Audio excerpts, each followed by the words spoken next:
The little probe we sent is now heading to the far end of the solar system, where even light gets lost. It's an ice hell that completely betrays human common sense. Extreme land with an average temperature of minus 229 degrees, 2.5 times lower than the coldest place on Earth. The sun is just a distant point, and the faint light will not melt this huge chunk of ice forever.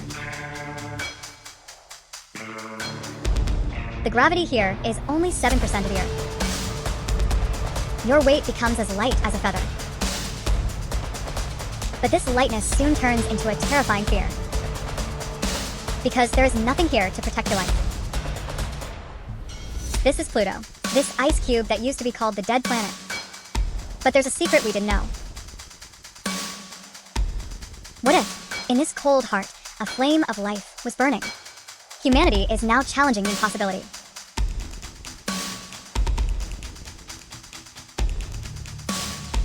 The probe enters Pluto's atmosphere.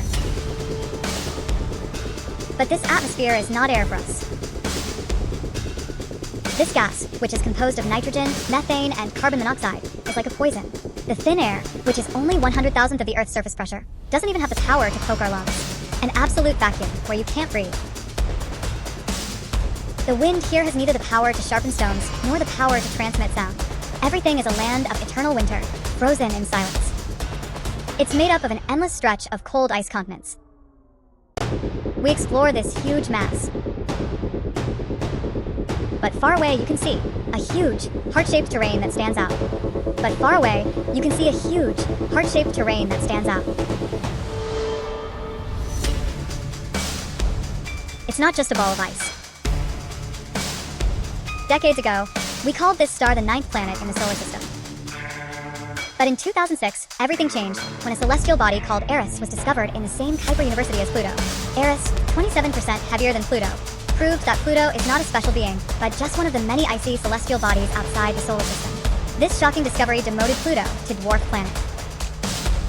And next to Pluto is a huge moon called Charon. They look like twins because they are similar in size to Pluto, but they cannot give each other light. It's just wandering around each other in eternal darkness and wandering alone. Their distance is 20 times closer to the Earth and the Moon, and from Pluto's sky, Charon appears 7 times larger than the Earth's moon. In this harsh environment, they seem to be each other's only companions. A dwarf planet is an intermediate stage between a planet and an asteroid. The criteria for the planets are as follows. 1. You have to revolve around the sun. 2. It must have enough mass to maintain its round shape by its own gravity. 3. Other celestial bodies around the orbit must be cleared the neighborhood. A dwarf planet is a celestial body that satisfies conditions 1 and 2 above, but does not satisfy conditions 3 above. In other words, there are other small celestial bodies around their orbit. In 2005, the discovery of Eris, which is larger than Pluto, revealed that there are many celestial bodies similar in size to Pluto in Kuiper University, where Pluto belongs. Because of this, Pluto lost its planetary status and was reclassified as a dwarf planet after being judged to have failed. Currently, a total of 5 dwarf planets are officially recognized in the solar system: Pluto, Eris, Ceres, Haumea, and Makemake. But our probe discovered an unexpected phenomenon on this frozen planet. Despite little atmospheric activity, Pluto's surface does not appear to be old. This means that some activity inside the planet is constantly changing its surface.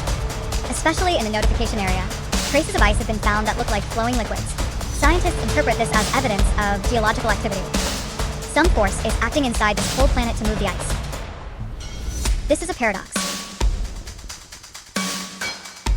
It's proof that this planet, which seems to be frozen forever, is not dead inside yet.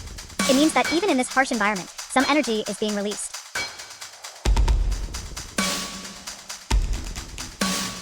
Scientists are speculating on the cause of this internal activity.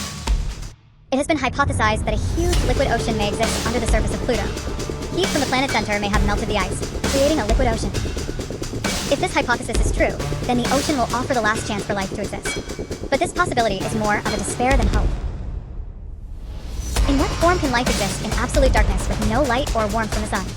They must be wandering in the cold water, without light, without knowing each other's existence. Pluto shows us the harshness of the universe. This is a space where all the conditions of life we know become meaningless. And perhaps, the creatures that live in this endless darkness exist according to a more desperate law of survival that we do not know.